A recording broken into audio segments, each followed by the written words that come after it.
Hi everybody. Are we ready to start making a beautiful mess out of our illustration work?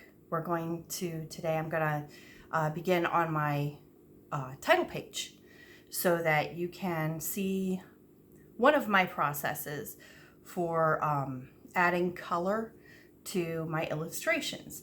Now I've just recently started using this one and I really love it.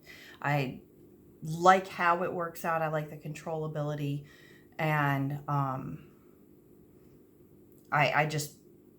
it's so easy to work with. That being said, normally when I do illustrations, I use watercolors or I use colored pencils, and I prefer Prismacolor pencils. They just have a lot more pigment to them. Watercolors I'm really not that picky on, honestly. I illustrate just as many things with Crayola as anything else. So don't think that you need to be investing a whole lot of money in your illustration work in order to get the results that you want. Now today, lately, like I said, I've been doing something a little bit different.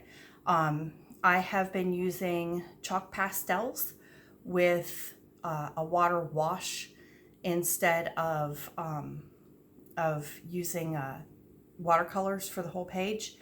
And then once the initial layer is dry, I have all of my colors blocked in. Then I go back and add details with colored pencils. I'm really liking how this turns out. You'll be able to see it in the process of going through these videos. So today I'm going to show you what I have in front of me.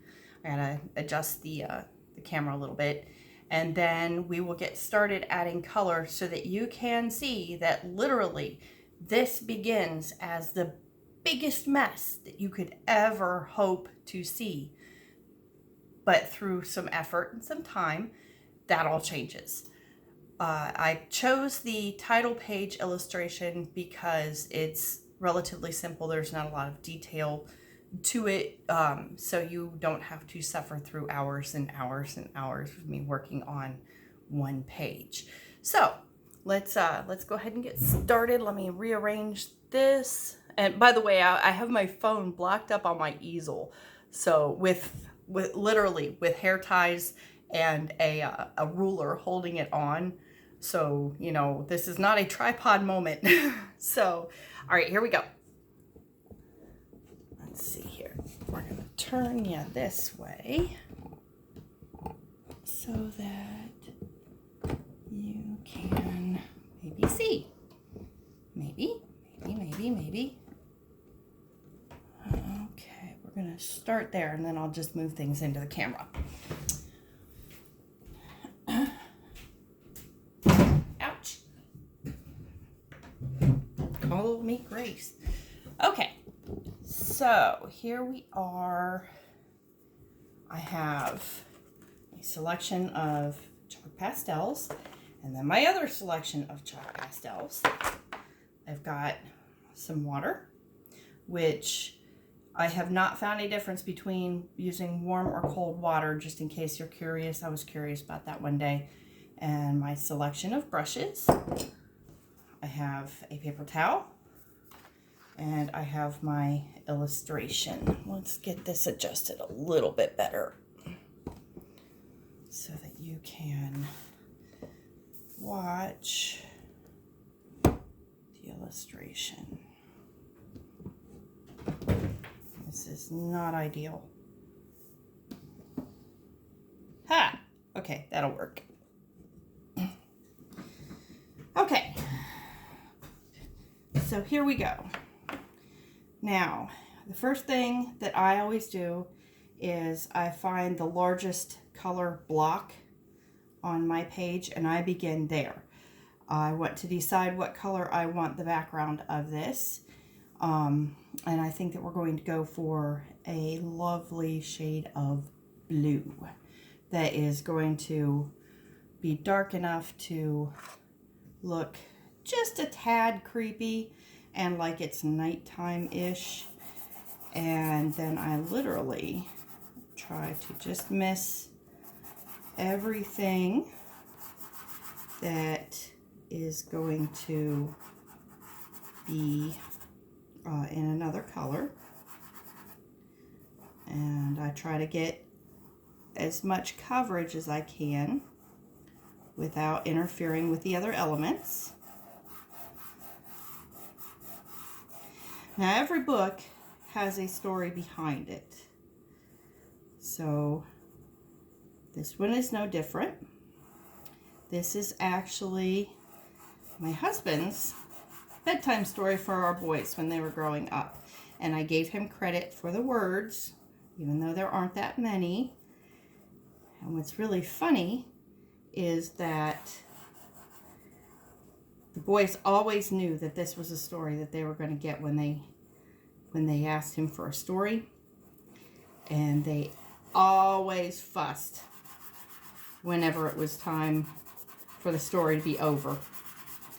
It's a really good memory of ours.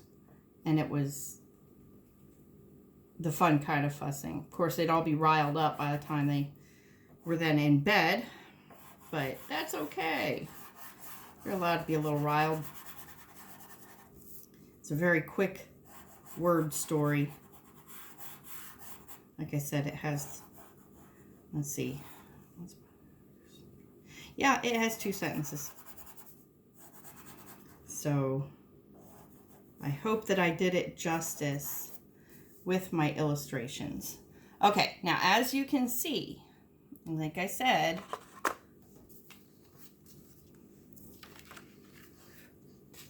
that is not impressive. But, and this might take a couple layers. But once you start adding the water and smoothing the color into one cohesive block, and I see it's going to be difficult today. Okay, that's all right. Not a problem. Takes a little bit of time. Takes a little bit of effort. And like I said, it might take a couple of layers. Maybe you finish that first layer and you're not exactly happy with the color that it produced. No problem. You can add another layer on top of it once it's dry. It's a very, and see, I'm kind of a messy slob, but it will sort itself out. I promise you this. And like I said, if you're concerned about your artistic abilities, stop. Don't be concerned.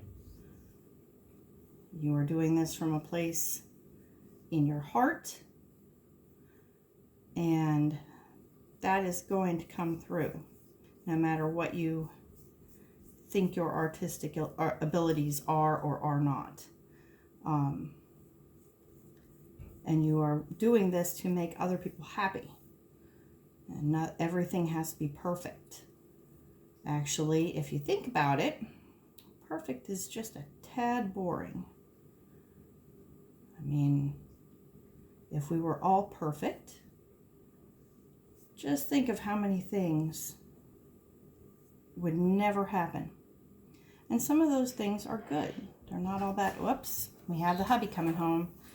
So I think that I'm going to pause this here for a second